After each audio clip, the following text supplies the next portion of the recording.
Olá, boa noite. Estamos ao vivo, aguardando aí para dar início à nossa live de hoje. Ver quem vai aparecer.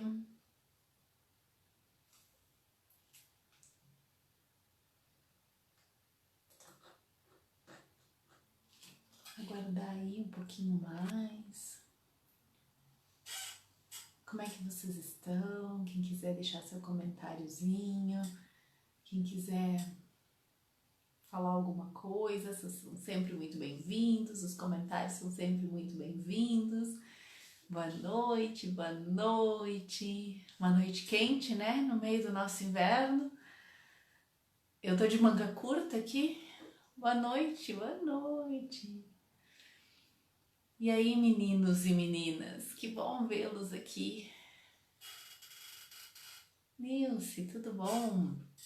Então, gente, hoje a gente vai... Oi, Verinha. Hoje a gente vai fazer a live do segundo tema proposto, né, na votação de domingo. Aconteceu uma coisa bem engraçada nessa votação, que depois que encerrou, o pessoal continuou votando, né? E aí agora o tema escolhido é o de hoje. Olha que interessante, né? A gente teve votos para os 2 dias, né? Como a coisa acontece.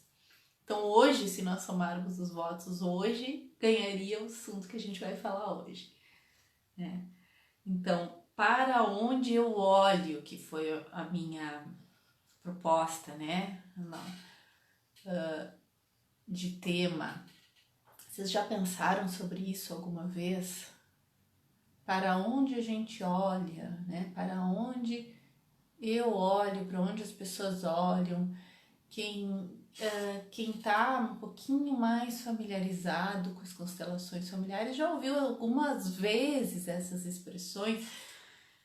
Não sei se faz muito sentido, né? Mas para onde vocês olham, hein? Já pararam de pensar? Às vezes a gente olha por um determinado tempo para alguns lugares, para algumas pessoas, para algumas situações, para algumas coisas. E nem sempre a gente olha sempre para o mesmo lugar, né? Não é uma coisa estática, né? Depende do momento de vida que a gente tá. Agora, para onde vocês estão olhando, né? Já repararam às vezes aquelas pessoas que andam por aí, parece olhando assim, por cima, assim. O que vocês acham? Qual é a sensação que dá da pessoa que olha tudo assim? Como é que se sente com uma pessoa assim, né? Às vezes é um movimento involuntário que ela faz. Ela já anda na vida olhando por cima, assim, né? Que movimento é esse, né? Que a gente faz. Já repararam às vezes na rua, né? Tem muita gente que anda assim, né? E vai caminhando olhando para baixo, né? Uns muito para baixo, outros mais ou menos. Tô falando só de posturas físicas por enquanto, né? Mas a gente vai falar de outras coisas também. Mas existem esses movimentos, né? A pessoa anda às vezes assim, às vezes assim, às vezes assim, né? E tem uns que andam... Como é que é isso? Já pararam para prestar atenção? Às vezes a gente anda sem olhar, né? Parece que olha para tudo, mas não olha para nada. Não foca. Oi, Marcinha, gostou do assunto? É um tema diferente. E aí, o que vocês acham dessas colocações que eu tô fazendo, desses jeitos de andar, né? Primeiro que eu falei foi a pessoa que às vezes anda assim, né? Não quer dizer, gente, eu vou falar algumas coisas de repente de generalizações, né? Posso estar fazendo algumas generalizações, até porque o assunto, né? Cada situação precisa ser analisada individualmente, porque tem todo um contexto envolvido no meio, né? Então, sempre que a gente fala assim em linhas gerais, fica muito no ar às vezes determinados papos. Mas então, né? Às vezes quando a gente tá com esse olhar assim muito para cima, pode demonstrar, olha, eu tô cuidando porque a gente, nada é assim, ó, tá olhando para cima é assim sempre, não, mas pode demonstrar o quê? Uma certa arrogância, né? Ou então uma postura de enfrentamento, de luta. Eu vou pro mundo, eu vou pra vida, eu enfrento o que for, não num sentido positivo, tá? É tipo, eu vou atropelar. Eu passo, né? Eu sou mais eu. Ó, olho assim, eu olho por cima, né? Esse é um olhar. E a pessoa às vezes tem essa postura na vida. Eu olho por cima. Eu não tô em pé de igualdade, né, com o outro. Como é que é o meu olhar, a minha cabeça, para onde ela tá, né? Às vezes é preciso a gente aprender a baixar a bolinha um pouco. Porque a gente não é tão grande assim, né? A postura do olhar assim, e às vezes a gente vê nas posturas na própria constelação, não só o olhar assim, como tem gente que inclusive, além de fazer assim, levanta, fica na ponta do pé, né? Eu sou mais eu, né? O salto alto. Quem gosta de futebol diz, entrou no campo de salto alto, né? E aí o que acontece com quem entra no jogo de salto alto? Às vezes cai, né? Cai, vai se dando mal, porque é o enfrentamento. Essa é uma postura, esse é um jeito de direcionar o olhar, né? Às vezes eu vou olhando para baixo, e dependendo do nível do para baixo, eu posso estar muito para baixo, né? Encurvado, né? Além da cabeça, né? Para onde eu olho quando eu olho para baixo? Eu tô olhando para as coisas? Tô olhando para as pessoas? Qual é a minha posição? Qual é a minha postura diante das pessoas quando eu tô assim? Ou é uma postura de submissão, ou é uma postura de sofrimento, né? Só que olha para baixo, ela tende a estar focada em perdas, ela tende a estar focada em dores, né? Seria um gesto de defesa, medo de enfrentar a Verinha, o olhar para baixo? Pode ser medo, né? Tô tão focado no medo que eu não tô olhando. Mas às vezes quem tem medo, né? Porque o ser humano tem a postura da luta ou fuga, né? Ou eu enfrento ou eu fujo. Às vezes o medo a pessoa desvia o olhar também, né? Que também é um outro modo, né? Então às vezes quando eu tô olhando muito para baixo normalmente eu tô focado em perdas, em dores, né? Ou tô carregando muitos pesos, né? Quantas pessoas andam encurvadinhas assim, né? Quanto mais encurvado, mais fácil dos outros se encostarem na gente, né? Fica fácil tu carregar alguém quando tu tá encurvadinho. Agora vai se encostar em alguém que tá ereto, né? Retão. Não te encosta assim tão fácil, né? A pessoa assume a sua vida. Então são posturas, né? Às vezes a gente desvia o olhar. O que tu desvia o olhar? Às vezes tu não quer olhar, né? Em vez de olhar, eu opto por fechar os olhos. Para onde eu tô olhando ou para onde eu não tô olhando? Às vezes eu tô olhando para cima. O que eu não quero ver? Do que eu quero fugir, ó? A fuga tá mais relacionada com o olhar assim, ó. Mas não no sentido de enfrentamento aí, né? Ó, estou olhando para outros lugares. E aí aquilo que eu não olho, alguém vai ter que olhar para mim. De repente isso vai aparecer na minha família através de uma outra pessoa, um filho vai olhar, um neto vai olhar e vai apresentar um sintoma, porque eu vou ser obrigado a olhar. As coisas, a gente precisa enxergar as coisas, né? Olhar para longe depende de onde é o longe, né? Se eu tô com um olhar equilibrado, olhando pro hoje e de repente um pouquinho além, né? Eu consegui manter o olhar para frente e de repente levemente curvado, não precisa ser muito, né? Vamos combinar. Mas para perceber que eu sou pequeno diante da vida, né? Diante dos acontecimentos. Mas eu sou eu, estou no meu lugar. Para onde que vocês estão olhando, hein? Né? Que quando eu tô olhando para dor,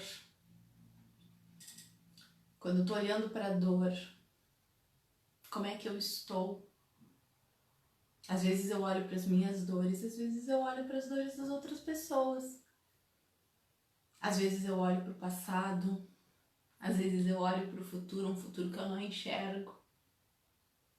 Como é que eu tô quando eu tô nessas posições? São coisas importantes da gente se questionar. E aqui serve o meu olhar, né? Quando eu olho, quando eu tô identificado, por exemplo, com a dor de uma pessoa, né? Às vezes a gente assume dores de outras pessoas, que não são dores nossas, na verdade. Mas quando eu tô identificada com a dor de uma pessoa, será que eu tô olhando pra pessoa? Já pararam pra pensar isso? Quando tem alguém que eu acho que tá sofrendo, ou que já sofreu, às vezes são os emaranhamentos familiares, né? Eu me identifico com a dor de uma mãe, eu me identifico com a dor da avó, e eu repito aquele padrão de sofrimento por identificação, né? Será que eu tô olhando pra pessoa? Quando eu olho pra dor, eu não olho pra pessoa. E aí eu não percebo a força que a pessoa tem, né? Eu fico nesses sentimentos adotados e eu não vejo que às vezes ela tem nela a chave para a solução, ou não quis ter a chave da solução, ou não pôde ter a chave da solução por conta de questões sistêmicas, ou seja lá o que foi, e aquilo foi o destino dela, e eu preciso curvar-me diante disso e aceitar o inevitável, né? Que é algo maior que eu e que eu não posso, e que se eu ficar olhando para isso eu não vou ir adiante, né? Então, aquele negócio, ó. A fulaninha aqui tem a vida dela aqui, ó. Vou botar a vida dela como esse anjinho aqui, ó. A vida dela tá aqui. Vocês estão enxergando, gente? Estão enxergando, né? Se ela estiver olhando para a vida dela, tudo bem, né? Ela tá de boas, né? Mas de repente ela não tá olhando para a vida dela. De repente ela tá olhando aqui, vamos imaginar que ela tinha uma avó, uma mãe, uma irmã, uma tia, sei lá, alguém que ela gostava muito, que teve uma vida de sofrimento, né? Teve uma vida de perdas, teve uma vida trágica, ó.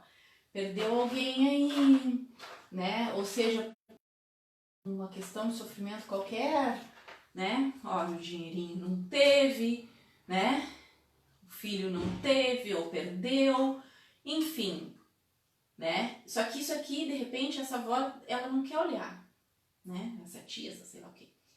E eu olho. Eu olho para essa dor aqui. E aí, como é que eu fico? Como é que fica a minha vida aqui, ó? As minhas coisas. Aquilo, o propósito da minha existência. Será que, né? Assim não dá. E de repente, o que vai acontecer? Porque eu tô vendo isso e só focada nisso, e eu não consigo sair dessa identificação. A gente se identifica muito com as dores, né? Os padrões familiares. O que vai acontecer? Muito provavelmente, como eu não tô por lealdade familiar, por lealdades invisíveis, né, que a gente tem, eu não olho pra minha vida, ali tá o dinheiro, né? Vamos simbolizar que aqui fosse assim. Também não vou ter, né? O filho perdido, também eu vou perder. Ou outra situação de perder de morte, mas eu não terei, eu fracassarei. Por quê? Porque por lealdade invisível aqui, o que eu faço? Eu repito a história. Só que essas dores não eram minhas. Essas dores eram dela, então se eu conseguir de repente olhar para isso, entender que foi assim e que assim aconteceu e que ela tinha força, e com base nisso eu posso ter força também, porque com todas as dores que a gente tem na vida, o que acontece? A gente cresce, a gente adquire ferramentas. Então, em vez de olhar para a dor, eu posso olhar para tudo que essa pessoa, ou para tudo que na minha família tem de ferramental, né? De equipamento, de condições de enfrentar, resiliência, tudo mais. E aí eu concordo com isso, né? Foi assim para ela, não há o que fazer. E consigo olhar para minha vida. E de repente as coisas começam a fluir na minha vida. De uma outra forma. Para onde eu olho? Como é que eu posso mudar o olhar, né? São coisas que a gente pode, né? E aí, em relação a isso, em tudo, né? Quando eu olho para os meus pais, o que eu olho? O que eu vejo ali? Eu olho para eles ou eu olho para as faltas, para as críticas que eu tenho, né?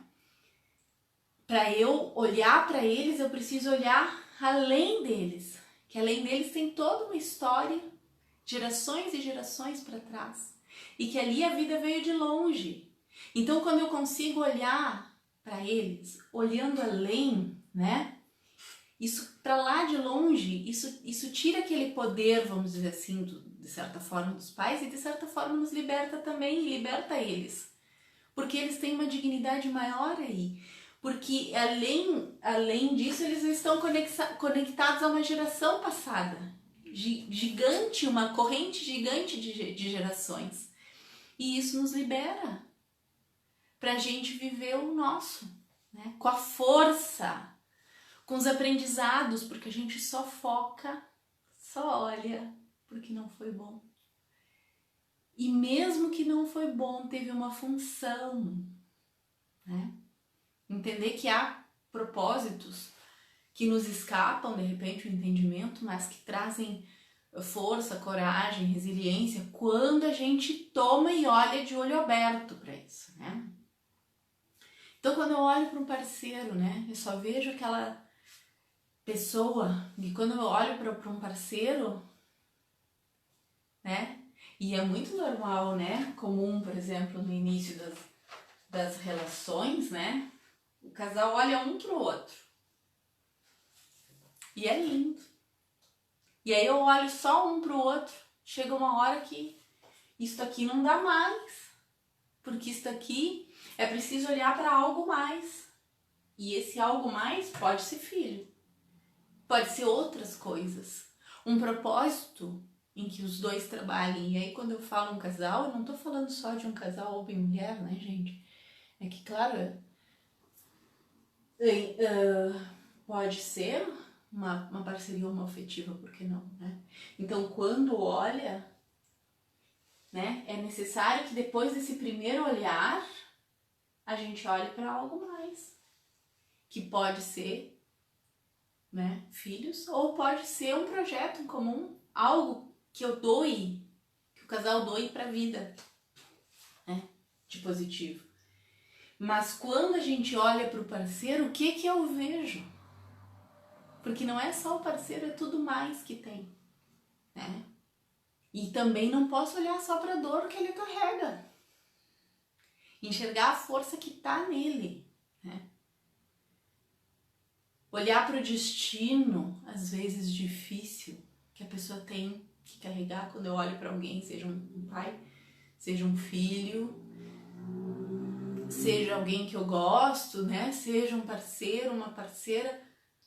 Se tiver que enfrentar um destino difícil, e agora nessa época de pandemia a gente está vendo pessoas enfrentando destinos difíceis, e a gente olhar para além, para a amplidão, enxergar o mais, né? O que está além dessas coisas que a gente enxerga. Ah, tá, eu achei que tinha comentário e eu não estava vendo, mas agora acho que não, acho que eu vou conseguir enxergar. Então, a gente olhar para as coisas que acontecem de olhos abertos, Lembra no dia que a gente conversou, não sei, já faz tempo isso que a gente conversou sobre os sentimentos primários, os sentimentos secundários. Quando eu olho com o olho aberto, eu tô conectada com o real, né? Mesmo que seja doído, mesmo que seja alegre. Porque às vezes eu não tô olhando, eu tô olhando para outras coisas, né? Então, quando é doído, eu tenho que olhar para aquilo e viver aquilo naquela hora. Para aquilo poder atuar em mim e passar, né? Porque se eu não olhar, aquilo ali vai ficar mal resolvido, né? E vai continuar atuando por muito mais tempo além. E quando eu olho para as alegrias, também eu preciso olhar, né? Porque às vezes a gente não olha. Tô tão conectada com a dor, com o sofrimento, que vem uma coisa positiva, que tá acontecendo coisas, e parece que a pessoa se acostuma com o sofrimento, né? A gente acha bonito.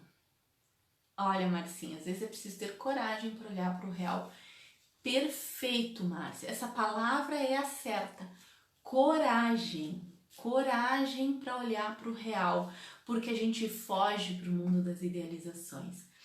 E tem uma frase do Bert, que eu não sei de qual é o livro dele, tá? Mas eu colei aqui, ó. Que nós precisamos de respeito e coragem para olhar, para dizer sim a tudo exatamente como foi, com amor e carinho. Coragem, coragem e respeito para olhar para as coisas que acontecem, para olhar para as coisas que aconteceram e incluindo isso tudo, sabe? Nosso grande problema é que a gente não queria que fosse diferente, a gente vai afastando, vai excluindo, vai idealizando e vai ficando no ser, né? E aí a gente não olha para o que realmente importa e perde também o que está acontecendo, né?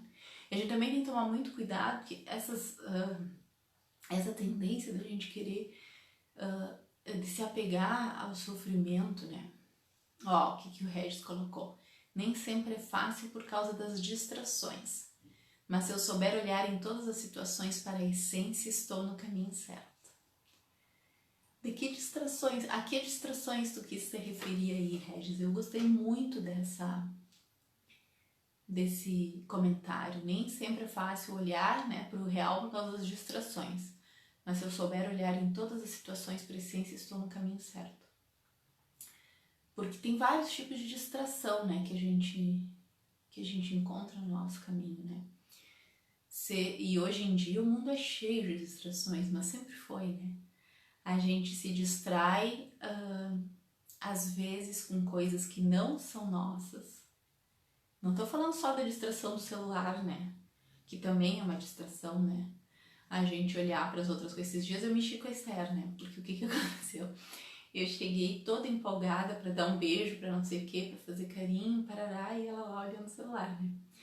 E aí eu falei toda queridinha com ela, e tava a Tonks, a nossa cachorrinha, no canto ali, e ela ficou toda feliz e toda agitada, não sei o que, e a Esther nem levantou o olho pra mim, né, da tela do celular. E aí eu disse pra ela, digo, né, tu tem que olhar para as coisas que tu tem e que os outros gostariam de ter, porque exatamente aquilo, né, a cachorrinha queria tanto que aquilo ali, que aquela minha manifestação de afeto fosse para ela, e na verdade não era para Esther, e a Esther não estava vendo, né? E quantas vezes a gente faz isso também?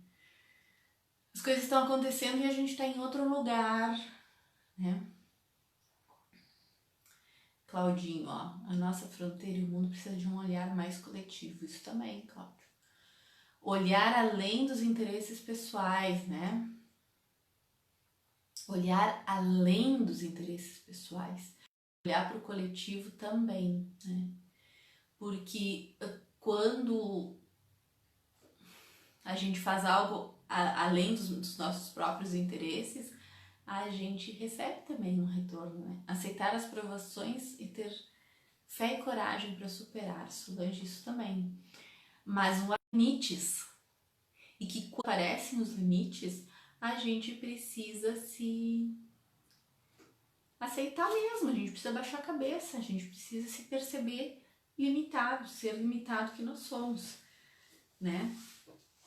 Tem uma fala do Bert que tem muito a ver com esse olhar, e inclusive tem a ver um pouquinho com o que o Cláudio colocou, desse olhar mais coletivo, né? Eu vou ler aqui o texto, né, que ele fala da amplidão, né?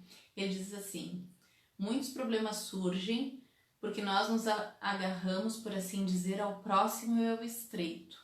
Quando olhamos para os nossos problemas num relacionamento ou outro qualquer, então olhamos muitas vezes apenas para o estreito, o próximo, o nítido, e todo o contexto a que isso pertence nos escapa. Entretanto, o estreito e o próximo só têm o seu significado e a sua força na ligação com aquilo que o ultrapassa. Por isso, via de regra, a solução consiste em ir para além do estreito e do próximo, para o distante, para o amplo. Então, em vez de olharmos para nós mesmos, por exemplo, para os nossos desejos e para aquilo que vemos como nossos problemas, ou como nossas feridas, ou nossos traumas, olhamos para os nossos pais, para a família. De repente, estamos ligados a algo mais, estamos ligados a muitos. Então, aquilo que experimentamos como algo nefasto, que causa sofrimento, tem seu lugar em um contexto maior. Mas quando olhamos somente para a família, depois de algum tempo a visão fica novamente estreita. Precisamos então ultrapassar com o olhar para além dela, incluir de novo o todo em nossa atenção, percepção e também em nosso amor, e abrir-nos para o todo, né? Olharmos estreito é pequeno. Então, quando eu consigo estender o olhar e olhar o meu círculo familiar, chega um momento, né, que se eu tô só em mim, isso já é um pouco mais amplo. Mas vai chegar um momento que eu preciso olhar além. No ambiente que eu tô inserido, na cidade que eu tô inserido, no estado que eu tô inserido, no país que eu... E aí, não sei se eu consegui, não sei se perdeu um pouquinho a conexão, não sei se conseguiu continuar, mas olhar além, olhar eu estava falando de olhar para o estado que a gente está inserido, para o país que a gente está inserido, e olhar além, porque nós estamos inseridos num mundo, e dentro desse mundo há diferenças gigantes, que todas precisam ser vistas, reconhecidas, amadas uma hora, né? Primeiramente respeitadas e integradas as inúmeras diferenças. Nós fazemos parte de uma coletividade. Então, o nosso olhar precisa ficar cada vez mais aberto, cada vez mais amplo. Sempre aberto e sempre amplo. Quanto mais a gente conseguir ampliar, mais a gente vai conseguir incluir com o olhar. Para quem sabe depois a gente incluir no nosso coração e fazer aquilo que é necessário ser feito pelo bem, né? Nosso, individualmente, e da coletividade também. É isso, pessoal. Valeu aí, né, pela presença. Um beijão a todos.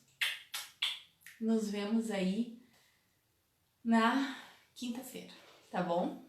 Tchau, tchau.